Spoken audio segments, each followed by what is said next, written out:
to everybody to this 22nd Orwell Prize giving tonight.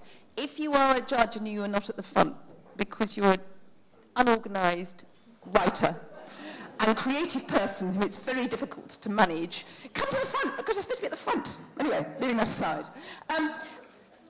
I just want to welcome everybody and just tell one or two things about where we've got with the Orwell Prize this year. We wouldn't have got anywhere without our sponsors, who are AM Heath Literary Agency, Quarterly, Media Standard Trust, the Joseph Rowntree Foundation, and Richard Blair, who is Orwell's son, which is always a great honour, I think, to be in the room. It's kind of bloodline, as it were, to get ready for Richard. These sponsors have really made this year work, and we are immensely grateful for them. We're particularly actually grateful to the absolutely magnificent and wonderful and visionary and hugely intelligent and immensely decent Martin Moore. So where's Martin? Stick your hand up. Yeah, okay. Right. Martin, the Media Standards Trust is moving on, but the Orwell Prize would not be as flourishing and as intelligent and as decent as it has been without Martin's unparalleled shrewdness, but also decency, and we all owe him a huge debt. He's a really proper gent. So can we hear it for Martin?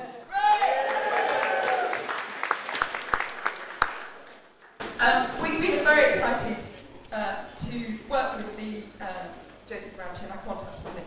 We'd like to thank the University of Westminster, where I work, for giving this wonderfully kitsch venue, which I adore. I want to say something about the thing that really has taken off since last year, which is the Orwell Youth Prize. There are various things around.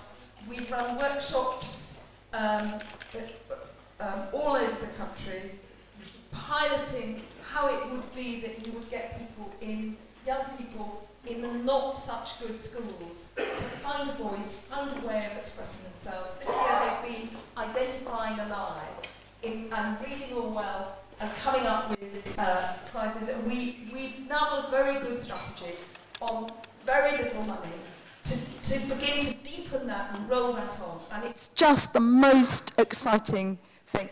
And you know, you never would know what Orwell would have wanted, but actually I am sure he would have wanted to go to one of those workshops and see those children, young people. You know, it's very, very inspiring. So the Youth Prize, which you can see stuff over there, and we're going to have a big celebration in Oxford and give away the first Orwell Youth Prize on the 22nd of June. And the Youth Prize is really a tremendously exciting development. We couldn't have got anywhere in the way that we have this year without Joseph Rowntree funding. It's allowed us to develop Stephen Armstrong's amazingly interesting Unreported Britain project, but like all such projects, it depends absolutely on the stories that are unreported, the bits of Britain that don't really see themselves in the media, and we're immensely proud and excited to have Emma Richardson and Sharon Macaulay from the STAR project in Glasgow, who have both got, they're obviously twins actually, they're identifiable by having very good pink hair and standing there looking very faintly goth, but they are the origins of one of the really most profoundly interesting stories, and we hope very much to take that Unreported Britain project further out. And it's been an absolute privilege, and I think we've all thought very demanding to work with Joseph Rowntree because it has very stern criteria, and they've allowed us to do some very, very interesting things. And I'm very excited to introduce the first Joseph Rowntree Prize, and I'm going to ask Julia Unwin, who's the CEO of the Joseph Rowntree Trust, to just introduce why they thought, bizarrely, this little tiny creaky corner was the place that they might turn to. So, Julia.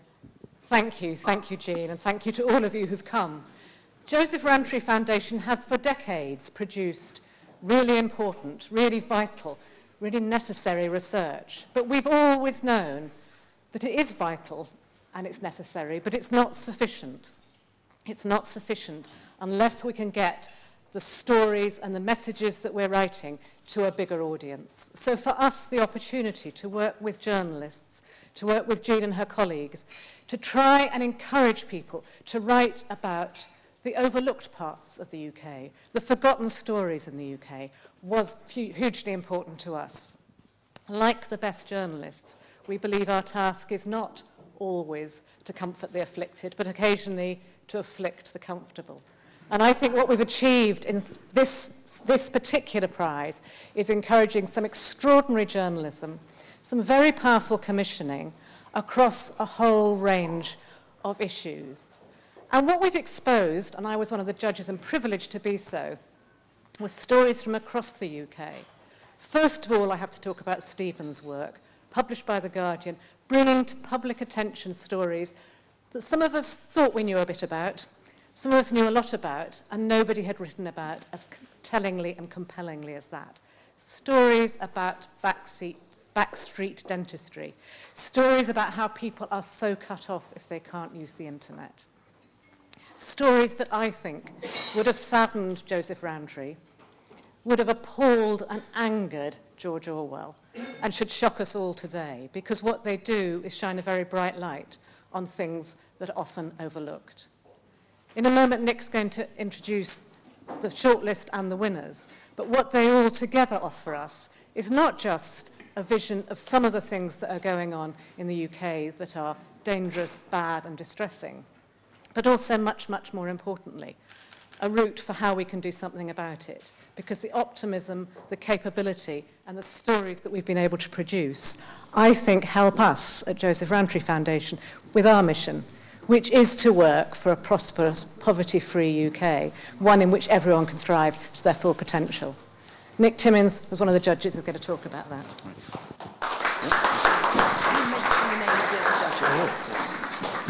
Hi, it's good to be here. I'm Nick Timmins. I'm a former hack of this parish.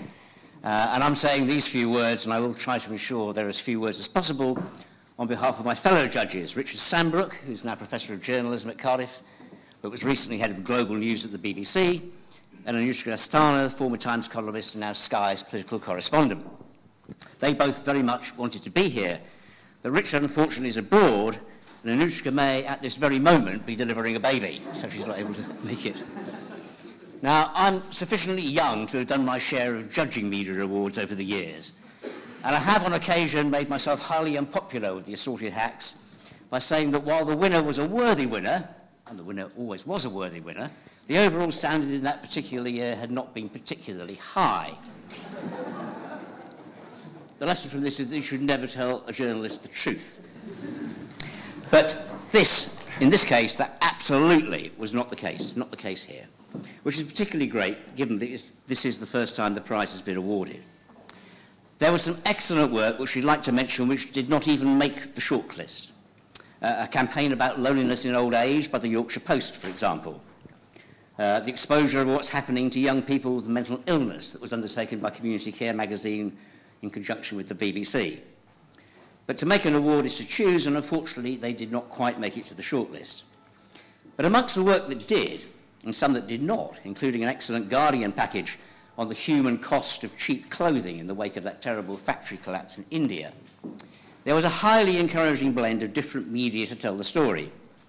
Good use of data, online video and graphics, combined with good written reporting. In other words, the move of these issues into the digital age in a way that made some of what was being written both more accessible and more understandable, and interestingly more of a team effort, less just the role of a star journalist. Our final shortlist consisted, in roughly alphabetical order, of George Arbuthnot's fine piece in the Sunday Times on the effective enslavement of Filipino fishermen on British registered trawlers whose produce supplies some of the country's finest restaurants.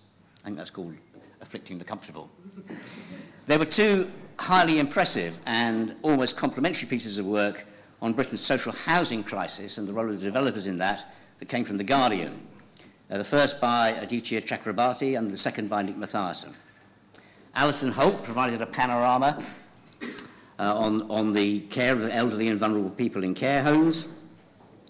Randeep Ramesh from The Guardian produced a wonderful mix of news, video, data and exposure on the explosion of fixed odds betting machines in deprived areas and the impact they have, which contributed, at least to a degree, of government action. And finally, Mark Townsend in The Observer first fought Serco, the private contractor that runs Yarl's Wood, through the courts over an internal report on mistreatment at the Women's Immigration Detention Centre, and then reported in video, print and online on the allegations of sexual abuse there. So choosing a winner between these was genuinely not easy. In the end, we went for Alison Holt's panorama.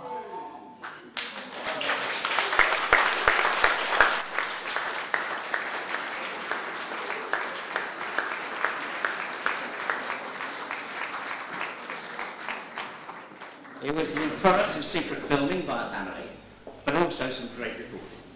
And it was truly harrowing. But it was also superbly balanced, to the point where one could almost, and I do stress almost, but one could almost feel sympathy for those who were eventually convicted for what they had done. It painted a picture not just of the evil that had happened, but of one of the key challenges and dilemmas that we face as the population ages. And that is precisely the sort of work that this prize is designed to encourage. Any of the shortlists would have been worthy winners, but it's Alison we plumped for.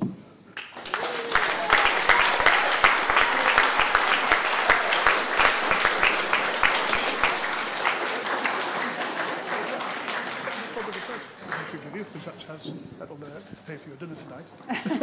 Good, that's fantastic. And this little sort of a Jenga-like device, yes, which is rather charming, that's isn't it? Keep me amused, doesn't it? Yes. Anyway. Thank you. Congratulations. Thank you. Okay, I will indeed. Thank you very much. I mean, this is absolutely thrilling. It's wonderful because George Orwell is one of those people who inspires you from an early age. I studied his novels, his writings as a child at school. My sons are studying Animal Farm at the moment, and there's a wonderful continuity. My first job was at Radio Orwell, but that was the river. Of course, the Joseph Rowntree Foundation is a fantastic organisation that keeps our nose to the grindstone. It keeps us aware of what is happening, and that is so important. I have to say with this, as is always the case in these things, this is about teams of people. And the fantastic producer I worked with on this, Joe Plomin, is absolutely terrier-like in trying to tell difficult stories for television, which is not always easy. And Alex Lee, the undercover reporter who went into the care home and worked as a care assistant, which was one of the very important elements of the programme. So I think these are really important stories, and an award like this gives us the ability to keep telling those stories, so that when it's a case of, why should this story be on air as opposed to that story? It's saying this matters, this counts, people need to hear about that. It's not that they necessarily want to hear about it always, they need to hear about it, because these are things which are really important to the type of society in which we live, the quality of that society, and we all have a responsibility for making sure it's the best it can be. Thank you very much.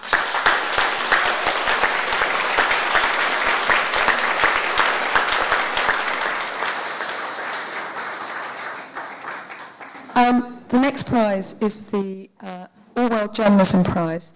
Every year, if you're in the room and I approach you looking a bit shifty, I'm probably going to ask you to be a judge. And then I'll pay you almost nothing and work you really hard. But we always depend on the authority and legitimacy that the judges give us. And and it's a kind of the accumulated professionalism that you're giving back to making the prize choices. So I'd now like to, is it Caroline? That was Yasmin. Sorry. So I'd very much like to thank Caroline Thompson, Stuart Purvis, and Yasmin Alibhai-Brown for being the stalwart judges who I fiercely pushed a bit. And Yasmin's going to give the Orwell Prize for journalism.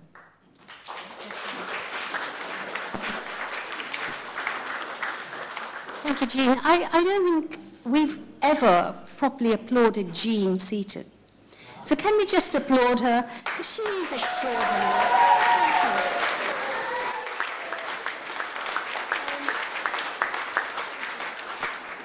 Thank you. It was quite tough to be a judge because, of course, I wanted to submit entries, but I couldn't. It was a very clever way of stopping me. But a year ago, I found an old notebook written in, I grew up in Kampala, Uganda, and there was this funny little entry with all these bad poems, which I just read The Hanging in class, and I'd written in this little notebook, how can he understand how we think, we meaning, I suppose, the colonial subject people. Can anyone write like him? Can I? And this was kind of adolescent longing in this note, which was extraordinary, really, that he had that impact. Looking at the long list, I have to say, I really was very proud to be a journalist. And, that feeling doesn't come very often these days. We are, at best, struggling to get any modicum of respect. But honestly, the long list was astonishing. I just want to pay tribute to all the people in the long list and the short list, and I'll go through the short list in a minute. But I thought, for example, we thought, Stuart Purvis, Caroline Thompson and I, incidentally, we had such an agreeable set of meetings. We were so consensual, you wouldn't believe it. I think it was the cakes she gave us with cannabis or something. Anyway, we were very, very mellow. James Meek in the London Review of Books, I mean, amazing, long, profound articles. David Gardner in the FT, Anthony Lloyd in the Times.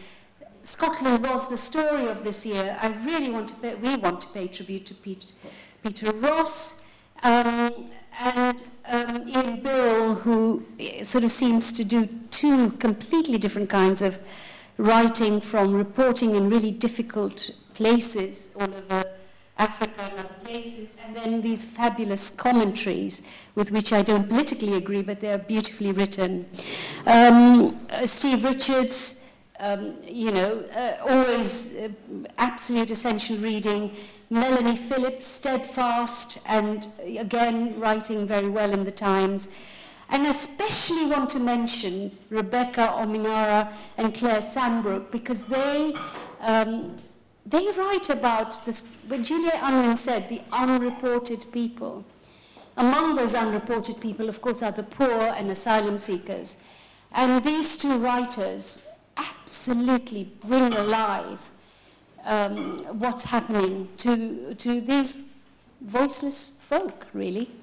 So it was, of course, it's a cliche, but it's true. It was difficult to judge it, as Caroline said, as apples and pears, but actually I loved what Stuart said. This is like a kind of crafts competition. And, you're judging such different kinds of work. And I sometimes think we do need to have different prizes for them. There's also another issue when there are these incredibly big stories in our chaotic world, like what's happening in Syria, what's happening, elsewhere. Journalism rises to the challenge, and what's so difficult is to decide which of these amazing journalists deserve a prize. And actually, if I could, I would give them all a prize.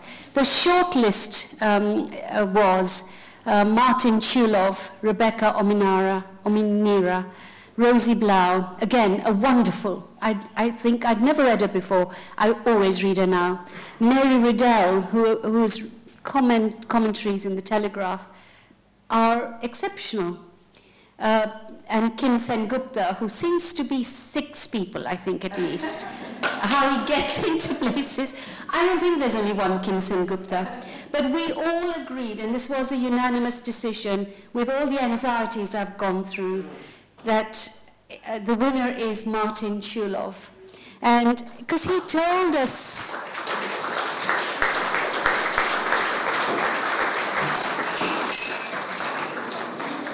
No need to riot now, Tony.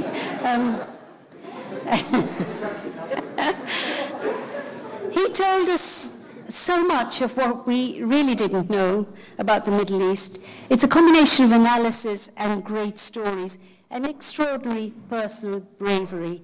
So the award goes to Martin Chulov, and I'm very pleased.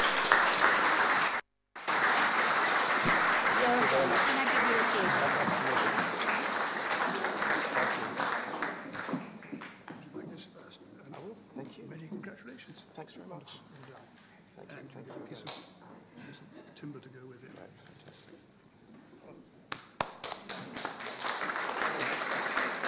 Thank you. I must say this is a great honour, and it's one that I wasn't expecting. In the last week or two, I took the liberty of reading all of the entries from this category, and I was just astounded by the quality of them. They really did do justice to the Orwell name. They spoke truth to power. They were beautifully written. They were enlightening. All of the things that have made this prize, this award, so profound and so important over the years. Look, a few people to thank. The Guardian has been exceptionally good in this, to me as a correspondent in the region, in allowing me to call one of the most important stories in the world on my terms. And that is a rare luxury. That is a liberty in journalism. And it's something that I will never take for granted. I will always cherish it. And they've allowed me to go to dangerous places time and again, to cultivate relationships with people who, by any description, would be described as terrorists. And one of them, in particular, has taken an immense risk in coming out to see me every couple of months from Iraq or Syria, and to sit down and to tell me the story of the organisation, this organisation being ISIS. What it's doing, what its motivations are, who its leaders are, any sort of development such as that. And despite the fact that he comes from this background, he truly does understand that he is performing a civic duty, a public duty, by allowing me to report his story and the story of people that he's with. So in a perverse way, I owe this guy a great deal of thanks, as I do a fixer of mine, Salem Risk, who has been eternally loyal for the last couple of years and has translated these interviews for me. And last but not least, Alan Rusbridger, the editor-in-chief of The Guardian, who's had my back for the last 7 years in the region. He's leaving in 10 days' time. I owe him a lot too. Thank you.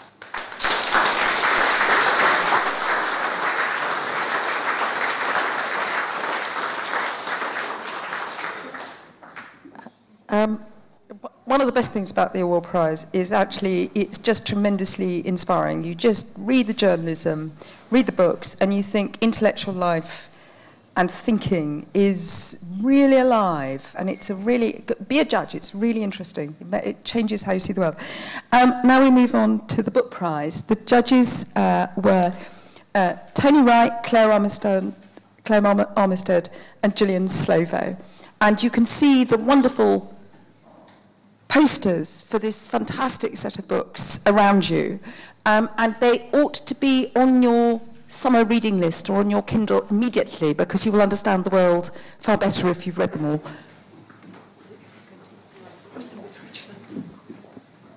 Didn't mean to get separated from my fellow judges, who it has to be said, did the real heavy lifting of this prize, of moving through 80 books of tremendously different subjects and written in very different ways to produce the long list and then together the short list. And the one thing I think we also have to thank Jean for is the snacks. I'm sure all of the judges experienced the snacks during these meetings. Thank you, Jean, and Ottolenghi for them. We were treated to a wonderful variety of books that spanned the globe. as well as to the luxury of discussions about exactly what it is that makes a book worthy of a prize in Orwell's name. And our shortlist shows how widely we spread the net. As Jean said, the posters are here, but I can't see the one I'm looking for. It's over there. Rana Dasgupta's Capital is an engrossing novelist's eye view of the violent birth and development of Delhi.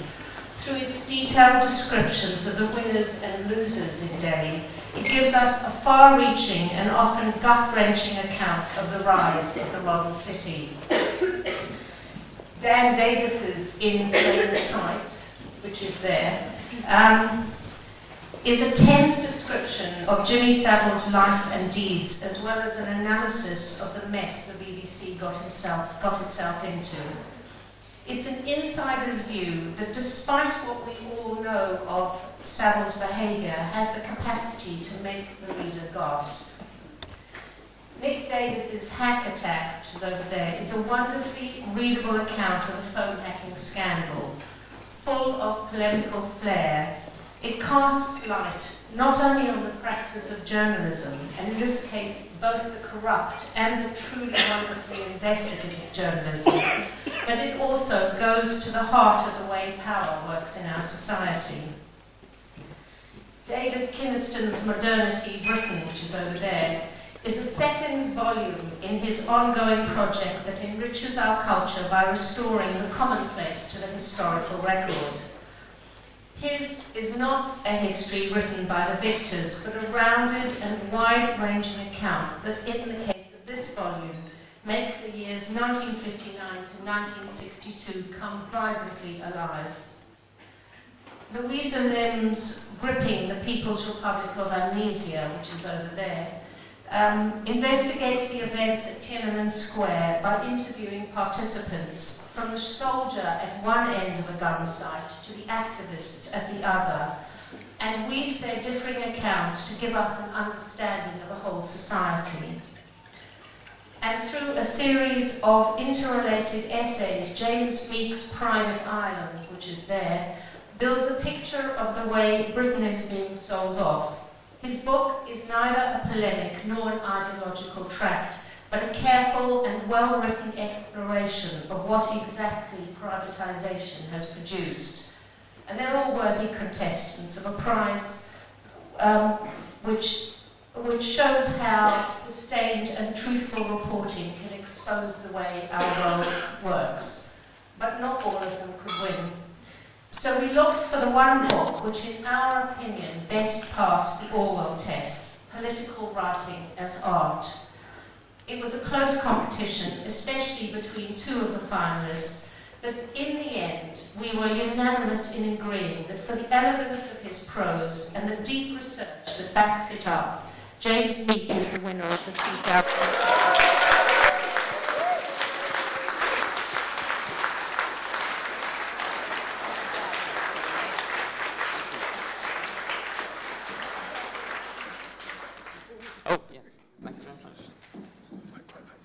Also this piece of woodwork, which I think is quite a piece of Jenga. Thank you very much. Thank you. Yeah, I did not expect this at all, and of course I haven't prepared any speech. I'm very, very honoured and very, very moved by this. I would like to thank my publishers.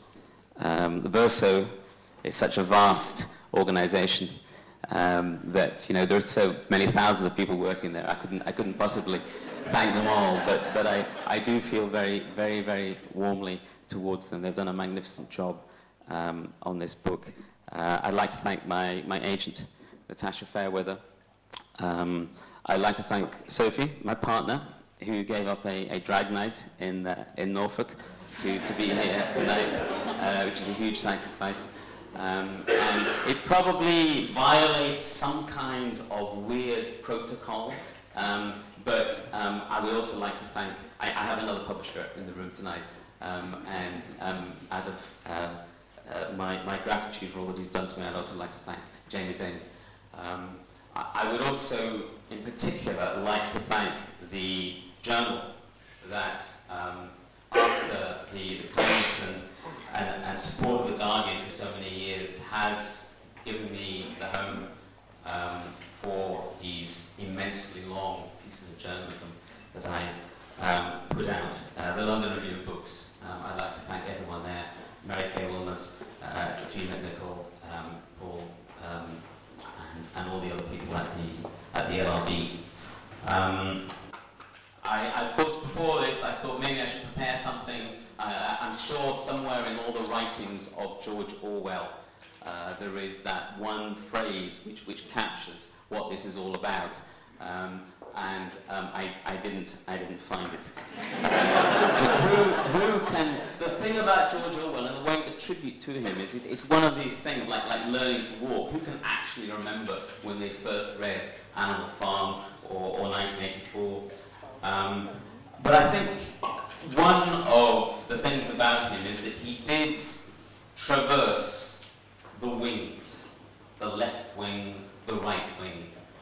He made this, what must have been an excruciatingly painful journey across the wings through the 20th century. There wasn't an abstract dinner party, point-scoring, tweeting operation, but it was written in cold smoke and cordite across the bloodiest chapters of the 20th century. And he went not just one way, not just the other way, but he spanned that strange realm of politics.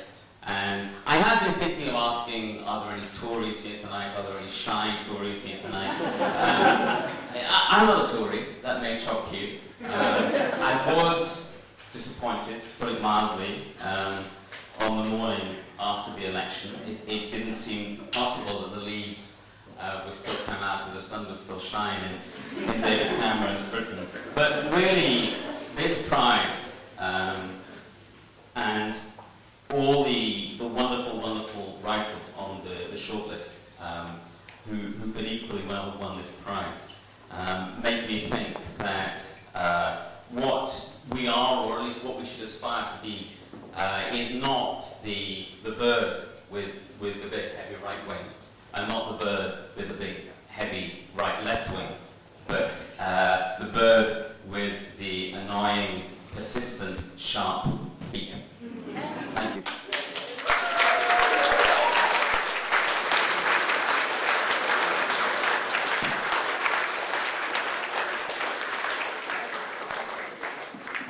I just wanted to say two things.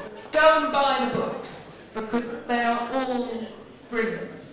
And I would like to propose a toast to the judges and the winners, and to Sir Bernard Crick, who set up the Orwell Prize, and to George himself, because he probably liked to have a drink. So, to Orwell and everybody.